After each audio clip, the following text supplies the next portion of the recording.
आजकल इंसान को जीने की नहीं मरने की भी गारंटी चाहिए। मतलब जुर्म में भी कोई रिस्क नहीं लेना चाहता। नमस्कार, मैं senior inspector Sunil Kelkar. Bhayandar police station में मेरी जब पोस्टिंग थी उस वक्त मेरे पास एक केस आया था। एक लड़की को पहले चाकू से मारा गया, उसके बाद में दुपट्टे से उसका गला दबाया गया। अगर पहले चाकू से मारा था तो गला दबाने की क्या जरूरत थी, क्या वजह थी? और एक चाल में रहने वाली सिंपल सी लड़की को क्यों मारा था? इस मर्डर में हमारे सामने 6 सस्पेक्ट थे और उनमें से कातिल को ढूंढना आसान नहीं था। थोड़ा पास आओ ना, ऐसा लग रहा है जैसे किसी और की बीवी के साथ खड़े हैं। कंधे पर हाथ रखिए। हाँ, ये हुई ना बात।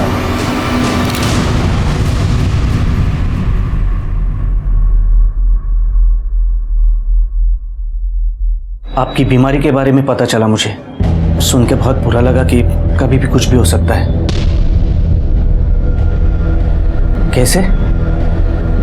अभी क्या कर सकते हैं, जो नसीब में है सो है। भगवान ने मेरे को इतना ही टाइम दिया जीने के लिए, पर काहे नहीं, अब तो आदत हो गई है। चलिए मैं चेंज कर आती हूँ। सुनो, एक बात पूछनी थी। क्या इसके बाद हम कभी मिल सकते हैं क्या?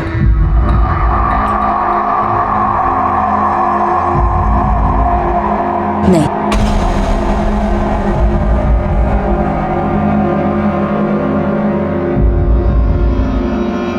क्या हुआ?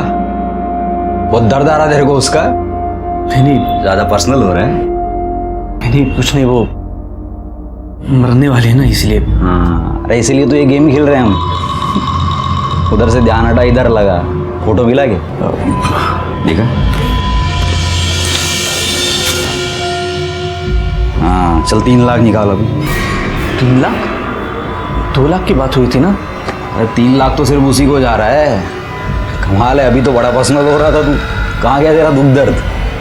चल अभी के लिए 3 लाख दे, पॉसिबल होता तो बाद में 1 लाख एडजस्ट कर लेंगे।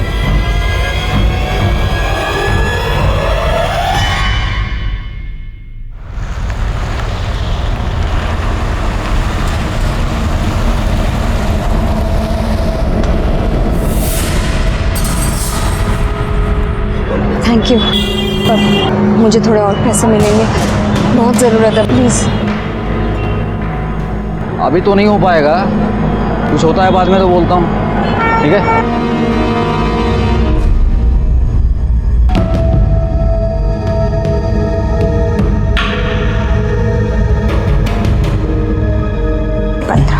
ये 15,000। 15,000? वाह, ये मेरे को आइडिया नहीं था ये घर घर जाके कपड़े धोने का पाउडर बेचने में इतनी कमाई है। वाह, 13, 14, 15। कमाई पाउडर में नहीं है, बेचने वाले के तरीके में। तुम्हें पता है मैं कंपनी को सबसे ज़्यादा सेल देती है।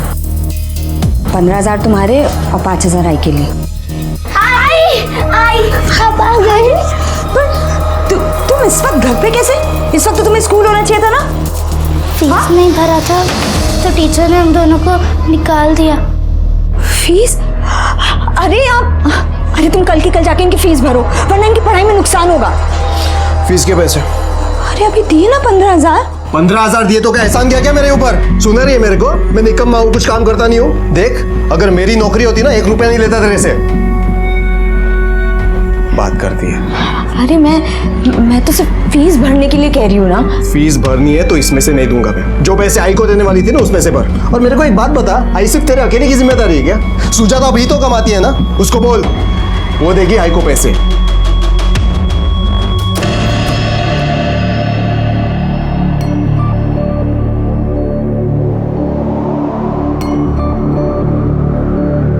देखो, तुम लोग चिंता नहीं करना, मैं कल फीस भर देगी। अभी मैं आई के जा रही है, ज़्यादा शैतानी मत करना, ठीक है? जा अंदर जा।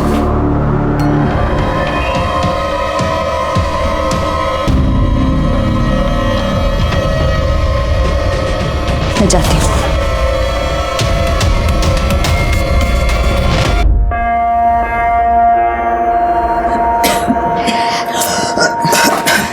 आई ये ले तेरे लिए। किती करतेस माझ्यासाठी? आई तू नसतीस तर काय झालं असतं माझं? कुछ नहीं, ले पानी पी। नहीं यार बिल्कुल नहीं, अजीब बात नहीं। देख मैं तेरे को आखिरी बार बोल रही हूँ, एक हफ्ता तो क्या, एक महीना भी नहीं चलेगा। हाँ तो भाड़ में जा, मत बात कर, मला परत फोन नको करू जा तू।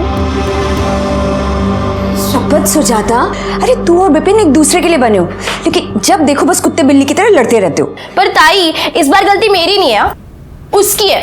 बोलते एक हफ्ते में शादी करनी है, मैंने बोला एक महीने में भी नहीं हो सकती, तो भड़क गया, गुस्सा हो गया। पर मुझे ना उसका गुस्सा पता है, 2 मिनट में ठंडा हो जाएगा। अच्छा सुन, तू ना विपिन से शादी से पहले ही बात कर ले, वरना ऐसा ना हो कि शादी के बाद वो आई के कैंसर के इलाज के लिए पैसे ना दे और तुझे भी ना देने दे। देख मुझसे जितना होता है मैं करती हूँ ना। अब देख तुझे तो पता है ना कि यतिन के पास कोई काम नहीं है, तो मेरे लिए ना ये 2 घर चलाना बहुत मुश्किल हो जाता है। अरे ताई तू टेंशन मत ले, मैं विपिन से बात कर लूंगी, ठीक है? चाय पिएगी तू? हाँ चाय बनाते। हाँ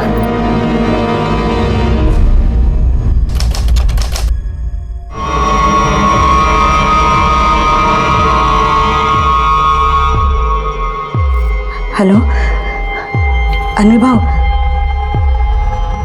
मुझे थोड़ा पैसा और चाहिए। वो क्या है ना, आपको तो पता है कि यतिन का अभी कहीं काम नहीं लगा है। अरे हाँ मैं समझ रहा हूँ, लेकिन क्लाइंट को पटाना कोई आसान खेल थोड़ी ना है। क्या क्या पापड़ बेलने पड़ते हैं। अभी जा रहा हूँ एक से मिलने, देखता हूँ अगर कुछ अच्छा हो जाता है तो 1-2 दिन में थोड़ा पैसा आ जाएगा। ठीक है ना?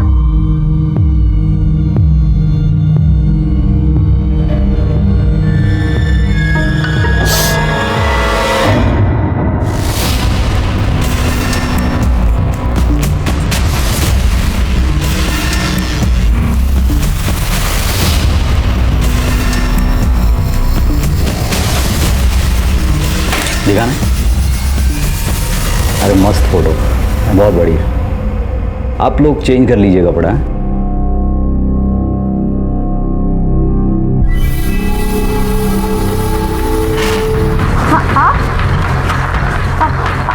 आप क्या कर रहे हैं? वही जो तुम करने आई हो, झूठ मूठ के सही, हम पति पत्नी तो हैं, जरा मैं भी तो देखूं मेरी पत्नी को। हाँ देखो अनिल भाई। अरे क्या अनिल भाव, अनिल भाई सुन। अरे क्या हुआ अनिल भाई? ये सब करने का ना तो डील कैंसिल। अरे सुन तो, भड़क क्यों रहा है? नेहा मेरी बहन है और तू साला ठर के उस पर गंदी नजर डाल रहा है। मैं इधर तेरा फायदा करवाने के लिए आया तो तू साला हलकटगिरी कर रहा है इधर। देख डील ऑन रखना है ना तो ये सब चलेगा नहीं। ठीक है,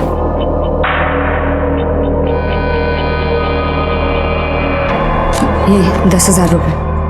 10,000? इस बार इतने कम कैसे? अरे वो सेल कम हुई ना तो कमीशन तो कम ही मिलेगा, है ना?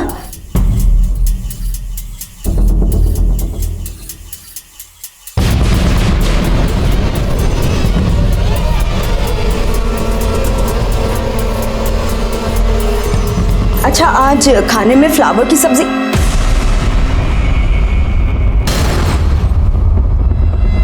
ये आई के झूठ बोली मेरे से, पैसे छुपाई। ये आई के पैसे हैं, वापस रखो। बाहर में गई तेरी आई, मरती है तो मरने दे। तुम्हारी आई होती तब भी तुम यही बोलते कि मरने दे उसे।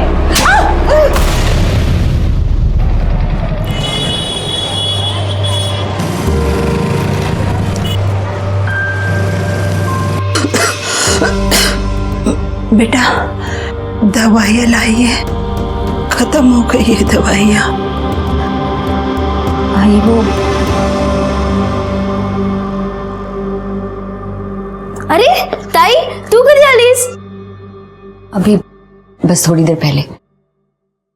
अच्छा वो आ गई। ये देख मैं नया फोन लिया है, मस्त है ना? तुझे पता है इसमें ना 20 मेगापिक्सल कैमरा है, बहुत अच्छी फोटो आती है और सेल्फी तो कमाल की आती है। आई तू पढ़ मत, हे बक हाँ मत ना। हम तीनों सेल्फी निकालते हैं। तूने विपिन से आई के बारे में बात की? ये ताई मैं कर लूंगी, तू फोटो निकालेगा अच्छा वाला। कब करेगी? हाँ कब करेगी तू? इधर तू विपिन से बात नहीं कर रही, उधर यातिन पैसे को लेकर किटकिट करता रहता है। अरे मैं ये सब अकेले कब तक करूँ? कहाँ से इतना पैसे? कोई तो मेरी मजबूरी समझो। ताई तू मेरे लिए पैसा नहीं दी, आई के लिए पैसा दे दिए, समझी? मैं पूरा घर संभालती हूँ, तू तो बस 2 पैसे देके बड़ी बन जाती है। मैं बाहर जाके पैसे कमाती हूँ, आई का देखभाल करती हूँ। 1:30 बजे 2 बजे आई को हॉस्पिटल मैं लेके जाती हूँ, उसका कुछ नहीं। हाँ अच्छा एहसान कर रही है? हाँ एहसान कर रही है तू? क्या ये तेरी आई नहीं है? तुझे फोन खरीदने का टाइम है लेकिन विपिन से बात करने का टाइम नहीं है तेरे पास। अरे तो ताई कर रही हूँ ना मैं, इतना आई है, तू क्या क्या चल रहा है? चिल्लाने से पहले दरवाजा तो बंद कर लेते। सब सुना मैंने क्या पड़ोसियों ने भी सुना। आणि ताई, शादी के बाद सुजाता अगर आई के बीमारी के लिए कुछ खर्चा करती है तो मुझे क्या प्रॉब्लम हो सकती है? मैं तो कहता हूं कि जरूरत पड़ेगी तो मैं भी मदद करूंगा। आखिर ये भी तो मेरी आई जैसी है। तुम्हें काळजी करू नका।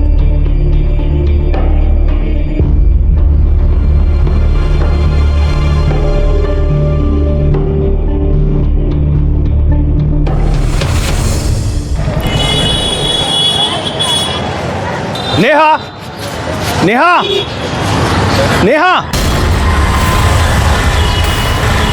अरे तू तो मरने वाली थी ना? एकदम मस्त ठीक ठाक दिख रही है। और ऐसे क्या देख रही है? पहचाना नहीं क्या? मी तुझा नवरा गणेश परब।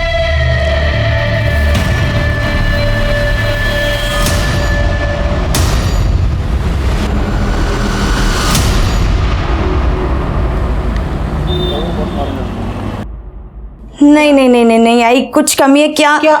ये चश्मा हटा जल्दी। अरे हटा इसको। आजा आजा आजा, अब करते हैं। हाँ आजा।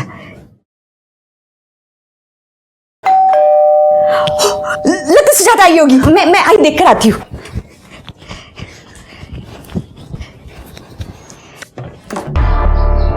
अरे अनिल भाऊ आप? हाँ मैं ही है। अरे मेरे को अंदर तो आने दे। हाँ आइए ना। अरे क्या कुछ फंक्शन वंक्शन है क्या घर में? और डेकोरेशन किया हुआ है? बहू मैं आपको बताने वाली थी, कल सुजाता की शादी है। अच्छा अच्छा है, अच्छा है। नहीं यार, शादी में तो आएगा मैं कल। उससे पहले मेरे को तेरे से कुछ काम था। हाँ बहू बोलिए ना। बोलता हूँ। पहले तेरी आई से तो मिल लूँ। कहाँ है वो? हाँ वो अंदर है। मैं पानी लेकर आती हूँ। हाँ। आप चलिए अंदर। मौसी को? अरे मैं अनिल। क्या म्हणता है? कैसी हैं आप? अनिल हाँ। लगता है सुजाता आ गई।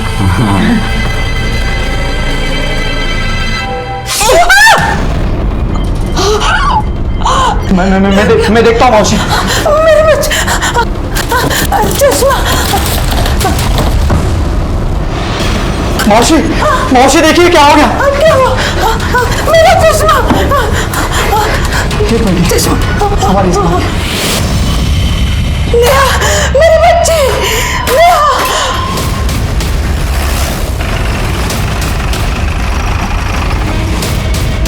लगता है चाकू से मारा गया है और सिर्फ एक वार किया गया है। बॉडी में और भी कहीं निशान नहीं दिख रहा, लेकिन खून काफी बह गया है। हो सकता है इतना खून बहने की वजह से इसकी मौत हुई है। मौत किस वजह से हुई तो पोस्टमार्टम के बाद ही पता चलेगा शेर के, क्योंकि चाकू के साथ साथ गले पर भी मुझे निशान दिख रहे हैं। बॉडी पोस्टमार्टम को भेज दो। ठीक है सर। एक काम करो, घर चेक करा व्यवस्थित, पड़ोसियों से भी बात करो, किसी ने कुछ देखा सुना।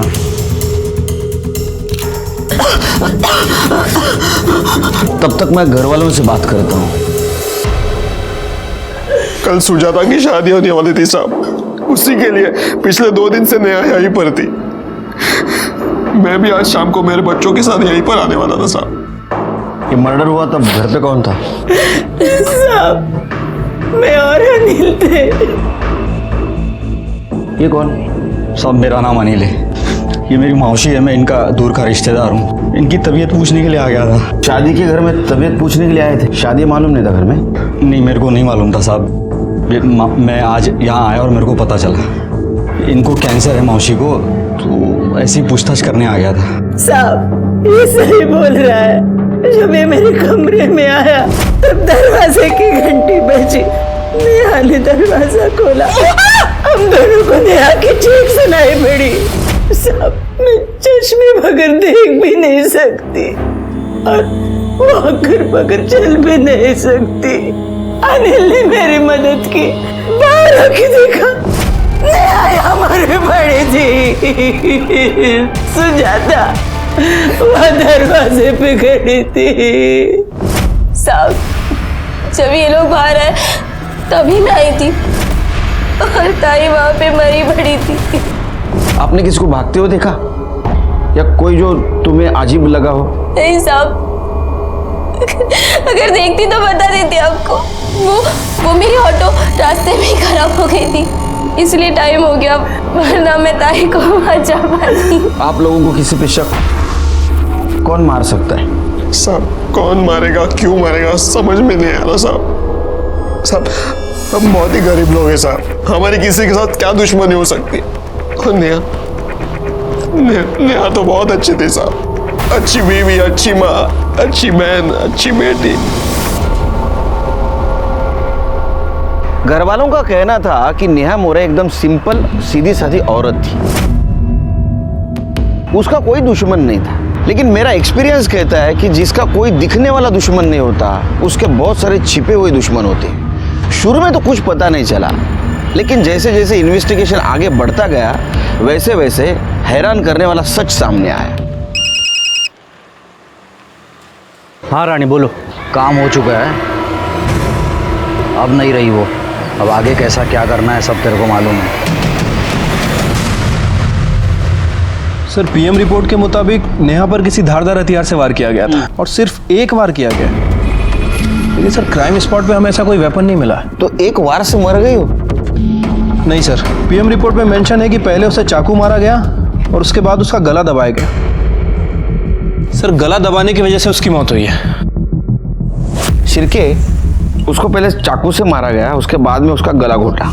लेकिन अगर चाकू से मारा तो गला क्यों घोटा? यही बात तो समझ नहीं आ रही सर। वैसे मैंने नेहा के हस्बैंड यतिन के एलिबाई को चेक किया है और पड़ोसी से पूछताछ भी की है। सर उनके मुताबिक जिस दिन नेहा का मर्डर हुआ, यतिन अपने बच्चों के साथ घर पर ही था और उसकी छोटी बहन सुजाता, उसके पास फ़ोन नहीं है, लेकिन जिस एरिया के सीसीटीवी फुटेज में वो कैप्चर हुई है जहाँ उसका ऑटो पंचर हुआ था, 10 मिनट बाद उसने दूसरा ऑटो लिया। सर इन दोनों के बयान के हिसाब से ये दोनों सच बोल रहे हैं। फिर कातिल कौन है? एक बात तो साफ है कि वो चोर नहीं था, क्योंकि शादी वाले घर से कोई चीज़ गायब नहीं हुई। सर वाशी से कोई मंगेश कुलकर्णी आए, वो अपनी बीवी की एनसी मांग रहा है। कौन है उसकी बीवी? नेहा मोरे। सर उसका कहना है कि कल भाईंदर में जो मर्डर हुआ वो उसकी बीवी नेहा कुलकर्णी है। क्या? हाँ सर।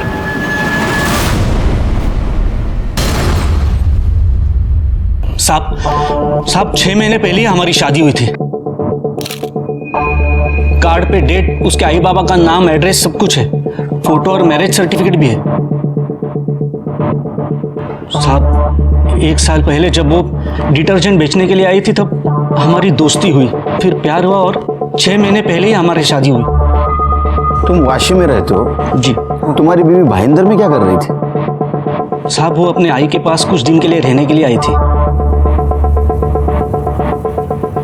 तुम यतिन मोरे को जानते हो? कौन यतिन मोरे साहब? मैं नहीं जानता। नेहा का पति। क्या? तुमको बच्चे हैं? साहब कैसी बात करें आप साहब? 6 महीने पहले हमारी शादी हुई, बच्चे कहाँ से आएंगे? यतिन को बच्चे हैं, वो भी एक नहीं 2। 10 साल की लड़की, 8 साल का लड़का। ये साहब ये कैसे हो सकता है साहब? नेहा मेरी बीवी थी जिसका मर्डर हुआ है। अभी मुझे कुछ लीगल पेपर्स के लिए एनओसी चाहिए उसके डेथ का, इसलिए मैं आया हूँ यहाँ पे। मिलेगा, सब मिलेगा। हमारा इन्वेस्टिगेशन पूरा होने दो, सब मिलेगा। ये सब मेरे पास रहने दो। और हाँ, तुम्हारा एड्रेस, फ़ोन नंबर सब लेके जाओ। जब तक केस चल रहा है शहर से बाहर नहीं जाने का। जी।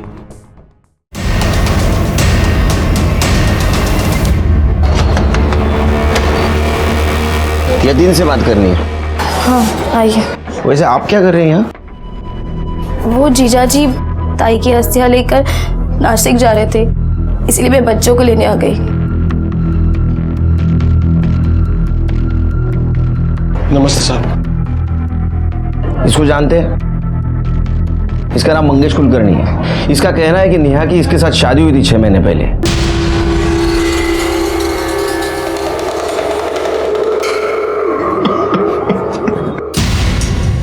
मुझे लगा ही था साहब, नेहा कुछ गलत काम करती होगी। मतलब? साहब, मेरी नौकरी चली गई थी साहब। नेहा सेल्स गर्ल का काम करती थी, हर घर जाकर डिटर्जेंट पाउडर बेचती थी और अच्छा पैसा कमाती थी साहब। तो इसमें गलत क्या है? साहब, डिटर्जेंट पाउडर बेचकर कौन 35-40 हजार कमाता है साहब? साहब, मैंने एक दिन मार्केट में एक आदमी को नेहा के ऊपर चिल्लाते हुए देखा था। जब नेहा को जाकर मैंने पूछा वो कौन था, तो वो बोली, कौन था वो आदमी? कौन? अच्छा वो, अरे वो मेरी सहेली का पति था, गणेश। कौन सी सहेली? प्रियंका है ना, तो क्या है ना कि प्रियंका का उसके साथ जमा नहीं, तो वो उसे छोड़ के चली गई। तो बस उसे लगा कि मुझे मालूम है, तो मुझसे पूछ रहा था। मार्केट में पूछ रहा था, वो भी इतना चिल्ला चिल्ला कर? अरे वो मेरे पे नहीं चिल्ला रहा था, वो तो प्रियंका पे चिल्ला रहा था, बोल रहा था किधर गई किधर गई। यही था वो? नहीं, ये नहीं था साहब। नेहा गलत काम कर रही है, ये आपको और आपकी माँ को पता था? नहीं साहब, हमको तो लगा ताई पाउडर बेच के पैसे कमा रही है। सिर के ये तो पता चला ये नेहा ड्यूअल लाइफ जी रही थी, कोई गलत काम करके पैसा कमा रही थी। लेकिन सर ये नेहा क्या गलत काम करती होगी? वही तो पता करना है। चलो ऐसा करते हैं, थाने जाके कड़क चाय पीते हैं, डबल चीनी, दिमाग की बत्ती जलाते हैं।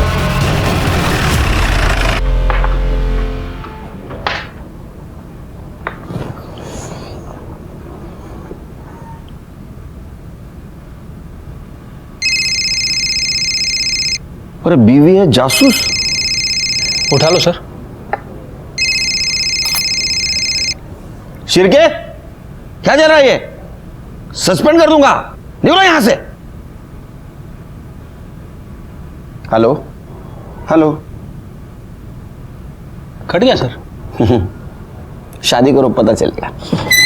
सर संजय राउत नाम का आदमी आपसे मिलना चाहता है। क्यों? सर उसका कहना है कि वो भी नेहा का पति है।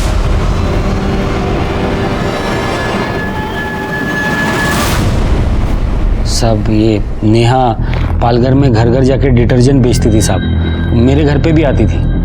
उसने बताया उसकी माँ बहुत बीमार रहती है, इसलिए मेरे को उससे बहुत हमदर्दी होगी साहब। फिर साहब से प्यार हो गया और हम लोग ने शादी कर ली। फिर मेरे को बोल के गई थी कि उसकी माँ का ख्याल रखने उसके माँ के घर जा रही है। जब तक उससे फ़ोन पे बात हो रही थी तब तो मामला ठीक था साहब, फिर अचानक उसने फ़ोन उठाना बंद कर दिया। बाद में मैंने पता किया साहब, तो पता चला कि उसका मर्डर हो गया साहब। अब मेरे को कुछ लीगल काम है साहब, इसलिए उसके डेथ सर्टिफिकेट के लिए आपसे एनओसी चाहिए। नहीं मिलेगा, कुछ भी नहीं मिलेगा। इन्वेस्टिगेशन चालू है, बाद में सब कुछ। तुम्हारा फोन नंबर और एड्रेस देके जाओ, और केस जब तक चालू है ना, शहर से बाहर नहीं जाने का। चिरके या मुझे लगता है जिंदगी में पहली और आखिरी बार मैं चाय पीना भूल गया था, क्योंकि इस केस में एक से एक झटके लग रहे थे। क्योंकि अब संजय के बाद गणेश परब और सचिन पाटिल, इन दो आदमियों का आना और कहना हम नेहा मोरे के पति हैं और हमें उसके मौत की एनसी चाहिए। 4 आदमियों का आना और उनकी डिमांड और सबूत सेम होना, इससे मुझे यकीन हो गया था कि ये केस बहुत बड़े फ्रॉड का केस है। मैंने चारों को एक साथ बुलाया, लेकिन इस बार झटका खाने की बारी हमारी नहीं, उनकी थी। चलो साहब ने बुलाया। हाँ चलो। पहले साहब ने मेरे को बुलाया और पहले मैं आया। तो अभी मेरे को बुलाया ना, तो पहले मेरा मीटर। तेरा नाम लिया मैंने, तुम सबको एक साथ बुलाया। चलो। अरे वाह, आ गए तुम लोग। कुछ दिखाता हूं तुमको।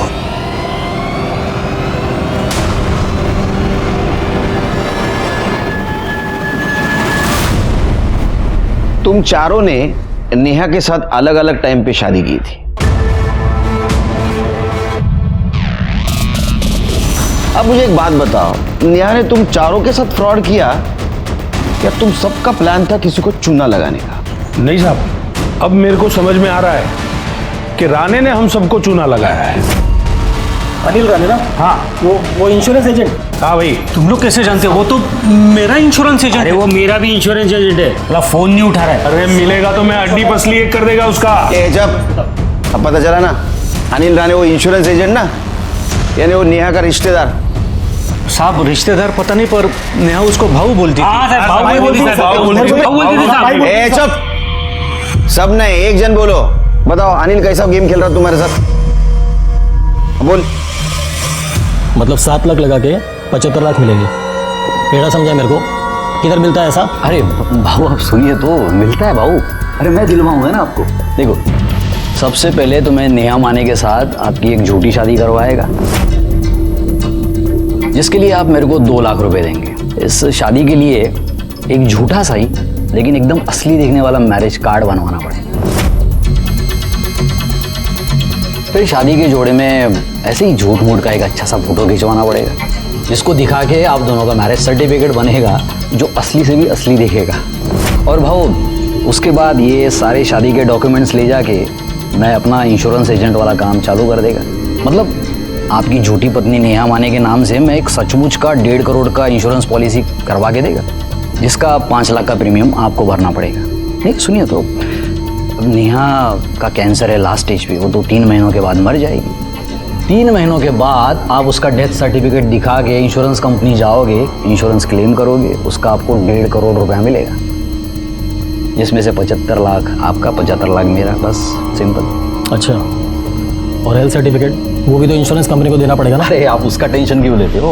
वो तो मुझे देना पड़ेगा ना, मैं संभाल लेगा वो। सेम टू सेम साहब, मैं तो आपण हेच सांगितलं होतं एकदम. ऐसा ही बोला था। ए चुप बैठ, चुप बैठ, चुप बैठ। अरे तुमको अनिल ने नहीं, तुम्हारे लालच ने बेवकूफ बनाया। अरे थोड़ा तो सोचना चाहिए था, थोड़ा दिमाग लगाना चाहिए था। कैंसर के लास्ट स्टेज पे जो पेशेंट है, उसको कौन सी कंपनी 1.5 करोड़ का इंश्योरेंस देगी? सोचा? पागल। अनिल को लेके आओ शिरके। मिलेगा कहाँ साहब, वो तो अंडरग्राउंड हो गया है साला। बोला था मेरे को कि मरेगी नहीं तो मरवा देंगे। कब बोला था? यही ये नेहा के मर्डर के 1 हफ्ते पहले।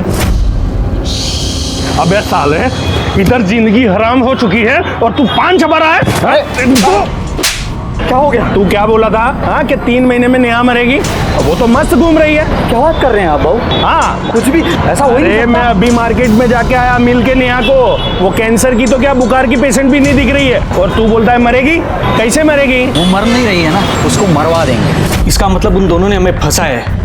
नेहा को कोई बीमारी नहीं थी, ये बेवकूफ़ की तरह उसके लिए वैष्णो देवी से प्रसाद लेके आया था, जो उसने खाया भी नहीं। कैसी हो नेहा? तबीयत कैसी है? और मैं ठीक ठीक हूँ मतलब? कैंसर ठीक हो गया? हाँ, नहीं मतलब कैंसर कैसे ठीक हो सकता है? लेकिन अब क्या बोलूँ लोगों को कि मैं कुछ ही दिनों की मेहमान हूँ। अरे हाँ, ये लो, वैष्णो देवी से प्रसाद लाया हूँ तुम्हारे लिए, ले लो। क्या पता दवाई काम नहीं आ रही, दुआ काम आ जाए। ले लो।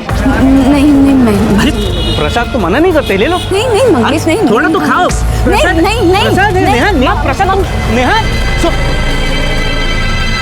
मैंने बहुत कुछ किया साहब उसके लिए। हाँ, मैं भी कोई कम थोड़ी। शिरके, इन चारों का अंदर डालो। नेहा को मारने का मोटिव है इनके पास। ये साहब कुछ नहीं किया साहब।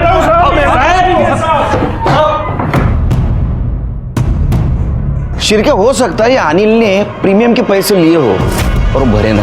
ऐसा भी हो सकता है ये इंश्योरेंस फेक हो। एक काम करो, फिर भी इंश्योरेंस कंपनी को इन्फॉर्म कर दो कि ये चारों इंश्योरेंस फेक है। ठीक है सर। और ये अनिल को ढूंढ के निकालो। Okay sir. हमारे पास नेहा मर्डर केस में 6 सस्पेक्ट है और उनके पास मोटिव भी है, लेकिन इनके खिलाफ हमारे पास कोई ठोस सबूत नहीं है। सर हमने यतीन के पड़ोसियों से पूछताछ की तो पता चला कि यतीन बहुत गुस्से वाला आदमी है। साले 2 पैसे क्या कमाने लग गई, जबान लड़ाती है मेरे से। आप दिखाते हैं मेरे को। हाँ, तुम्हें जो समझना समझो, लेकिन पैसे वापस रखो। नहीं मिलेंगे। आई के इलाज के लिए 1 रुपया नहीं दूंगा, समझी? बड़ा ज्यादा मच की ना तो अभी ठीक कर दूंगा तेरे को। छोड़ो। भाई आप ठीक हो ना? आप ठीक हो ना?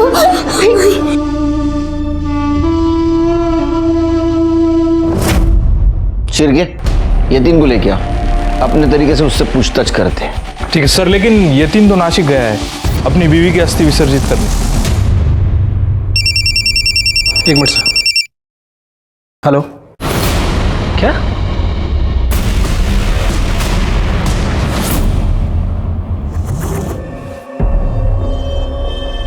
बॉडी को घुमाओ। सर ये तो नेहा की बहन सुजाता है।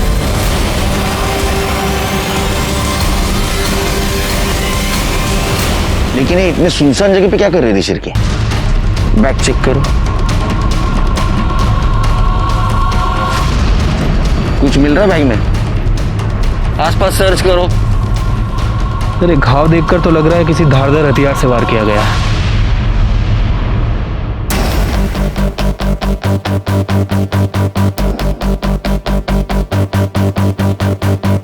सर ये फोन मिला है, टूटा हुआ है। देखो।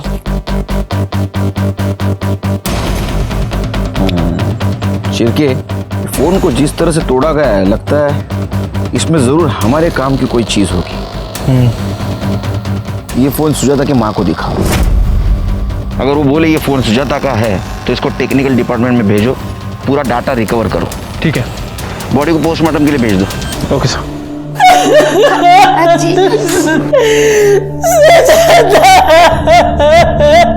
देखिए हम जानते हैं कि ये सही समय नहीं है आपसे बात करने का, फिर भी सुजाता के कातिल तक पहुंचने के लिए कुछ बातों का जानना जरूरी है। ये जो फोन है ये सुजाता का फोन था? हाँ साहब, ये फोन सुजाता का ही है। आई तू पढ़। इस फोन में ऐसा क्या था कि जिसने भी सुजाता का मर्डर किया फोन को इतनी बुरी तरह से तोड़ा? कुछ पता है आपको? साहब मैं मेरा फोन भी ठीक से चला नहीं पाती हूँ, तो सुजाता के फोन के बारे में मुझे कैसे पता होगा? लेकिन साहब ये फोन नया है, कुछ दिन पहले ही सुजाता ने खरीदा था। अंकल, मौसी के फोन में बहुत सारी फोटो थी। आई वो दिन जब आजी ने मौसी के साथ फोटो ली थी वो भी थी उसमें, और जब मौसी हमें लेने आई थी तब मैंने और निखिल ने वो सब फोटो देखी थी। क्या देख रहे हो बेटा?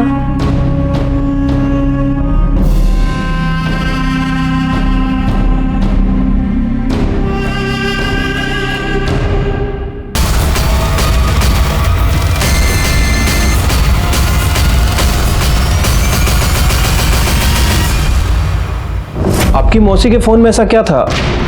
मतलब आपकी मौसी ने क्या देखा था फोन में? मालूम नहीं अंकल। उसके बाद मौसी दूसरे कमरे में गई और विपिन अंकल को फोन करके कहा उन्हें उनसे अभी मिलना है। फिर वो बाहर चले गए, फिर वो वापस ही नहीं आई। आपको पता है ये विपिन कौन है? साहब सुजाता की शादी विपिन से होने वाली थी। अजीब जोड़ी होती, दिन भर लड़ते झगड़ते, लेकिन एक दूसरे के बिना रह भी नहीं पाते थे। हाँ साहब, सुजाता उस दिन मुझे मिलने आई थी। इतने सुनसान जगह मिलने की कोई खास वजह? सर वो जगह मैंने नहीं, सुजाता ने डिसाइड की थी। मैं उसे अपने घर बुलाना चाह रहा था लेकिन वो तैयार नहीं थी, ना ही उसके घर मुझे आने देना चाह रही थी। क्यों? क्योंकि साहब हम दोनों में झगड़ा हुआ था। हालांकि हम दोनों में अक्सर ही झगड़ा होता था। उसने मुझे घोड़बंदर बुलाया था। दोनों में पहले गर्मा गर्मी हुई, लेकिन बाद में हमेशा जैसे सब ठीक हो गया था। फिर वो अपने घर चली गई और मैं अपने घर चला गया। उसको मैंने फोन किया था लेकिन फोन लग ही नहीं रहा था। मुझे लगा गुस्सा हो गई होगी, नाराज हो गई होगी, इसलिए फोन बंद कर दिया होगा। लेकिन बाद में पता चला कि उसका मर्डर हो गया। अब मेरी सुजाता बहुत प्यारी थी साहब, मैं उससे बहुत प्यार करता था। उसको किसने मारा? क्यों मारा साहब? क्यों मारा? उसको क्यों मारा हो तो पता नहीं, लेकिन किसने मारा ये जल्दी पता चल जाएगा। शायद तुम भी हो सकते हो, क्योंकि आखिरी बार तुम मिले थे। मैं नहीं साहब, मैंने नहीं मारा सुजाता को, मैंने नहीं मारा। अरे तूने, सब लोग यही कह रहे हैं कि किसी ने किसी को नहीं मारा, लेकिन सुजाता को किसी ने तो मारा। सर सुजाता की पीएम रिपोर्ट के हिसाब से उसकी मौत पेट में चाकू लगने की वजह से हुई है। और सर सबसे इंटरेस्टिंग बात, मौत 22 अगस्त शाम 4 बजे से 6 बजे के बीच में हुई है। और यतीन के फ़ोन रिकॉर्ड के हिसाब से उसी दिन उसी दौरान उसका फ़ोन भी उस एरिया में एक्टिव था। और अभी? सर अभी उसके घर पे। उठा के लाओ उसको। और ये सुजाता का मोबाइल डाटा रिकवर हुआ? अभी तक तो नहीं सर, लेकिन जल्दी रिकवर हो जाएगा। साहब ये आप क्या बोल रहे हो साहब? मैं सुजाता को क्यों मारूंगा? क्योंकि तूने नेहा को मारा, और नेहा को मारते वक्त सुजाता ने देखा था, इसलिए तूने सुजाता को मारा। लेकिन साहब जिस दिन सुजाता का खून हुआ मैं तो मुंबई में था ही नहीं। झूठ मत बोल, तेरा मोबाइल लोकेशन दिखा रहा है। सुजाता को मारा उस वक्त तू वहां था, और तेरे पड़ोसी ने भी बताया कि तू नेहा को मारपीट करता था। पैसे वापस रखो। नहीं मिलेंगे। आई के इलाज के लिए 1 रुपया नहीं दूंगा, समझिए। तेरे को शक था कि नेहा का किधर बाहर अफेयर है। अच्छा वो, अरे वो मेरी सहेली का पति था गणेश, इसलिए तूने उसको मारा। और नेहा को मारते वक्त सुजाता ने देखा, इसलिए तूने सुजाता को भी मारा। सब मैं मानता हूँ मुझे बहुत जल्दी गुस्सा आता था, और मैंने नेहा के ऊपर बहुत बार हाथ भी उठाया, उसके ऊपर शक किया, लेकिन मैं उसको बहुत चाहता भी था। उसकी अस्थि विसर्जन करने में नासिक जा रहा था साहब, लेकिन बस को आने में 1 और घंटा था, इसलिए मैं बियर पीने चला गया। यकीन करो साहब मैंने किसी को नहीं मारा, सच बोल रहा हूँ। जब तक तू बोल रहा है सच है, ये साबित नहीं होता, यही रहेगा।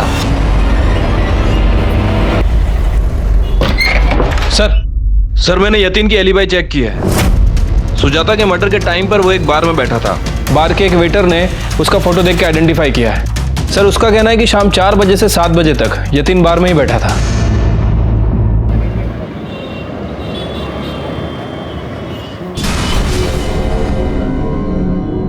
क्या राणे साहब, किधर हो आजकल?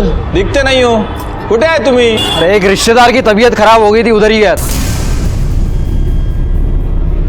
तबीयत तो तेरी हम खराब करेंगे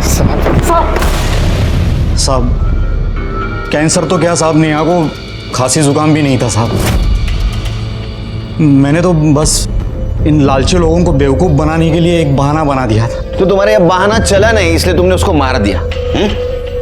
तुमने गणेश के सामने बोला था ना, वो मर नहीं रही है ना, उसको मरवा देंगे। नहीं साहब, वो तो मैंने ऐसे ही गणेश से पीछा छुड़ाने के लिए उस टाइम बोल दिया था साहब। अच्छा, मेरा प्लान ये था कि मैं उसके जैसे लोगों को पकड़ूं, खूब पैसा कमाऊं और फिर कहीं भाग जाऊं। और उनमें से कोई मेरा पुलिस कंप्लेंट भी नहीं करने वाला था साहब। वो खुद भी फेक शादी करके फ्रॉड करने वाले थे साहब। तो तुम्हारा इंश्योरेंस प्लान फ्रॉड था?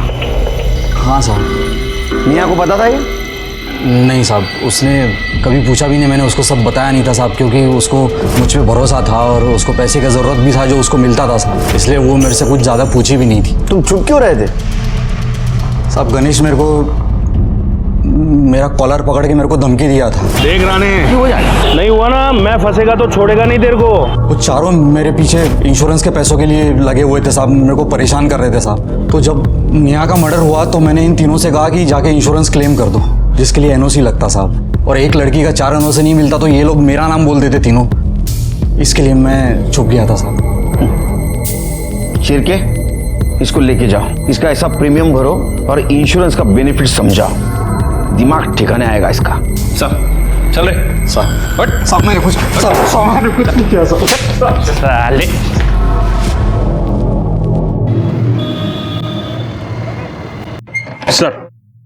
सर सुजाता के फोन का डाटा रिकवर हो गया है, ये रहा। लगाओ सिरके, 20 अगस्त के पहले वाला फुटेज दिखाओ।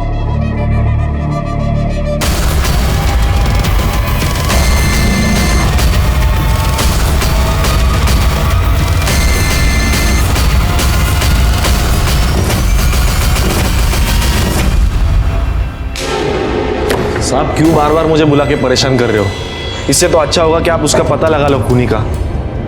बैठो बैठो बैठो। ढूंढ लिया? सिरके, किसको ढूंढ लिया दिखा।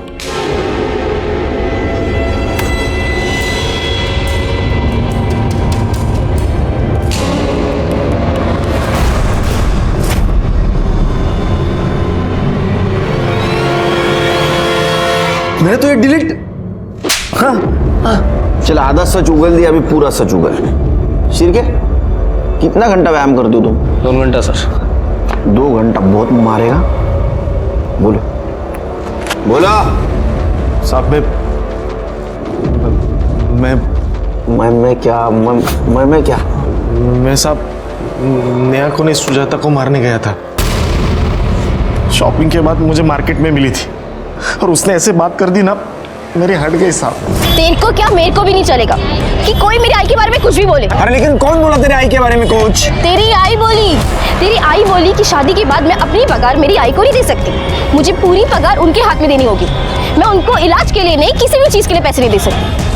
अब मुझे पता चला कि तू ही नहीं, तेरी आई भी झूठी है। तेरी हिम्मत कैसे हुई मेरी आई को झूठा बोलने की? क्योंकि वो झूठी है और आज मुझे थप्पड़ मार के तूने ये साबित कर दिया कि तू मेरे लायक ही नहीं है। अब मैं तुझसे शादी नहीं करूंगी, तू बाहर में जा। मार्केट में उसने मेरी बेइज्जती की थी साहब, तभी मैंने सोच लिया अगर इसने मेरे साथ शादी नहीं की ना तो मैं इसकी शादी किसी और के साथ नहीं होने दूंगा। इसके बाद वो घर चली गई। मैं बाइक से 15 मिनट के बाद उसके घर चला गया। मेरे डोरबेल बजा, मुझे पता था घर पे कोई नहीं है और उसकी माँ तो दरवाजा खोल ही नहीं सकती, लेकिन मुझे पता नहीं था साहब कि नेहा घर पे है। उसने दरवाजा खोला और मैंने चाकू मार दिया साहब। मुझे देखा कि वो सुजाता नहीं नेहा है, मैं डर गया साहब, मैं उधर से भाग गया।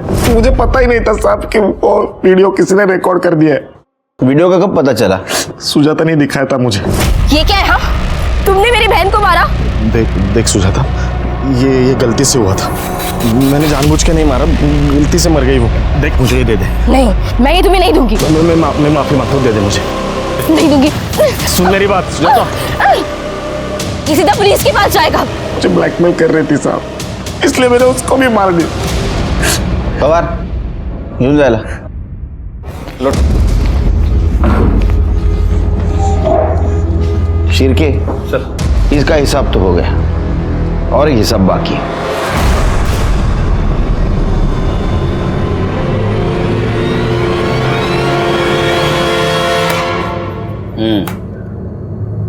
नेहा की चीख सुन के मौसी चश्मा ढूंढने में लगी हुई थी। मैं भाग के अंदर से बाहर आया, मैंने देखा नेहा को चाकू लगा हुआ है। फिर अंदर देखा तो मौसी अभी भी चश्मा ढूंढ रही थी। मैंने सोचा यही सही चांस है उन चारों से पीछा छुड़ाने का। फिर भाग के अंदर गया, मौसी को चश्मा पहना है, वॉकर लेके उनको बाहर लेके आया। 15 से 20 सेकंड में सब खत्म हो गया था साहब। हर अपराधी को लगता है कि वो बहुत होशियार है, बहुत चतुर है। तुम्हें भी वैसा ही लग रहा था। फ्रॉड के केस में अंदर जाओगे, कुछ दिन के बाद बाहर आ जाओगे, लेकिन अभी लगा है दफा 302। अभी बाहर आने का मत सोचो, अंदर सड़ने का सोचो। नेहा जिसे खुद का सेल्फी तक लेना नहीं आता था, वो अपने मर्डर का वीडियो रिकॉर्ड कर गई थी और उसने उसके और सुजाता के खूनी को सजा दिलवाई। जैसे कि बिपिन और अनिल। कोई भी जुर्म सही नहीं होता, वो कोई ना कोई लूपहोल जरूर छोड़ जाता है। नेहा मजबूरी में गलत काम करके पैसा जरूर कमा रही थी। उसने उसे कुछ देर के लिए बचा लिया था, लेकिन उसके बदले में उसकी जान ली थी। इसलिए कोई भी गलत काम जानबूझ के नहीं करना चाहिए, जैसे कि नेहा कर रही थी। वो गुनाह की पहली दस्तक होती है। कभी भी जुर्म की दस्तक को अनदेखा नहीं करना चाहिए। इसी के साथ मैं सीनियर इंस्पेक्टर सुनील केलकर आप सबसे विदा लेता हूँ। फिर मिलेंगे अगले एपिसोड में। तब तक के लिए सतर्क रहिए, देखते रहिए क्राइम पेट्रोल दस्तक। मकसद बताना नहीं, बचाना है। जय हिंद।